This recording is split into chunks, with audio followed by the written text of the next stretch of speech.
it's important to approach it just like eating an elephant, one bite at a time. Tell us which end of the elephant would you start and why? You want to repeat the question?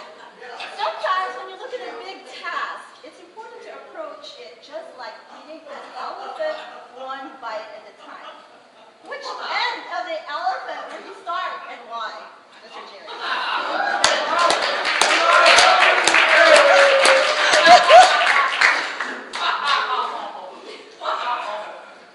Careful.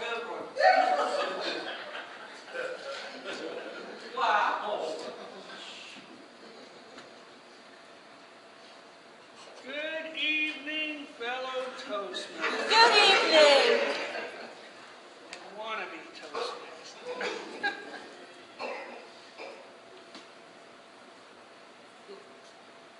I always say around 5:30 in the evening, I'm so hungry I could eat the southbound end of a northbound horse.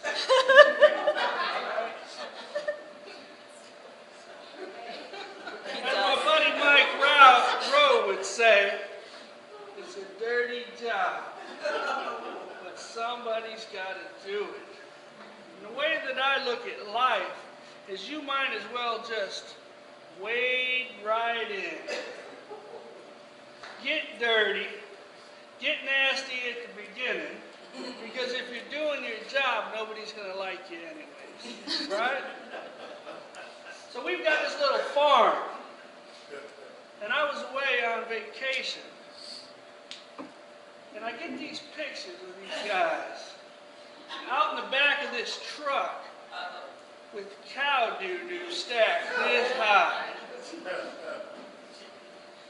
And they were slipping around trying to get it out of the truck.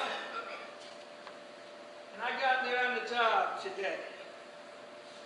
Boy, I walked out across that farm and I said, "Whew, what is that?" And he said, "Well, that's that big old pile of cow poop." Well, up here at the North Jacksonville Zoo, they call this stuff zoo-doo, or zoo.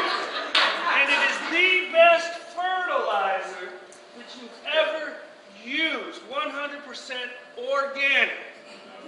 So as you're eating your little vegetables, your carrots, you ask, well, how did you make these so green? Oh. Just remember, you are what you eat.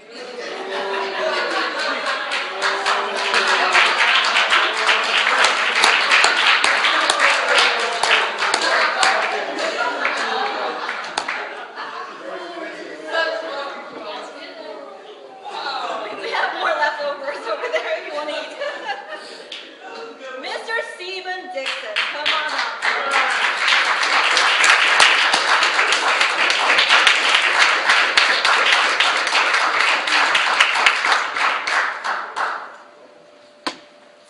Mr. Stephen, you are a famous composer. You composed the song, "You Are the Sunshine of My Life." Tell us what inspired you to start your song this way. Mr. Stephen, you are a famous composer and you composed the song, "You Are the Sunshine of My Life." Tell us what inspired you to start your song this way. Stephen.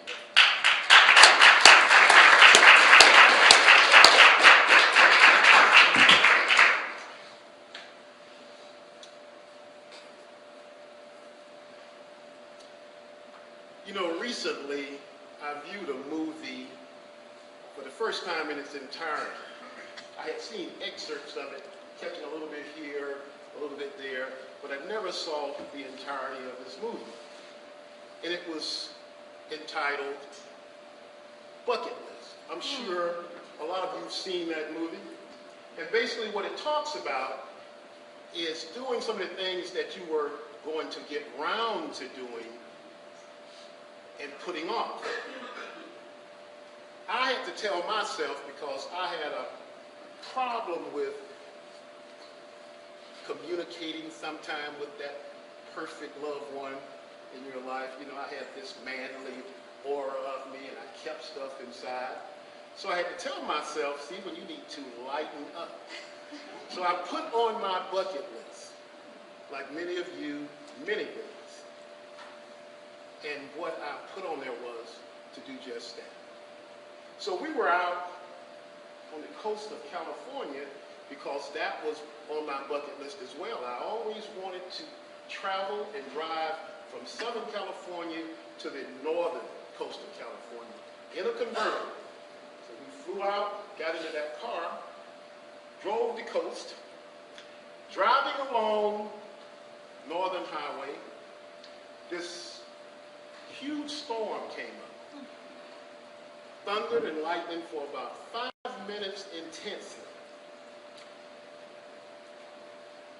My significant other, lady, was sitting in the seat next to me. I wish I could say that my hair was blowing in the wind, but it was not. So as we drove, we had to pull over when the storm came because the convertible top was down to kill a little time. And the fact that the storm was so quick, we were able to sit for a while, talk, and then move on. So as we drove further north, she said, that was quick. And look ahead. I see rays of sunshine. And I said, yes.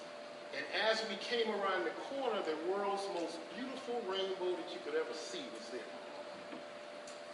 And we drove looking in at the intensity of this sunlight, rainbow. It made me think as though I was commemorating other positive things in my life, but this moment was special in itself. So she says, it's fading. And I said, yes, it is. And I reached over and grabbed her on her hand. I said, that rainbow with all the yellow and red and green and all of the majesty cannot take away from this memory that you and I will have forever. So I took from my bucket list lesson number 1.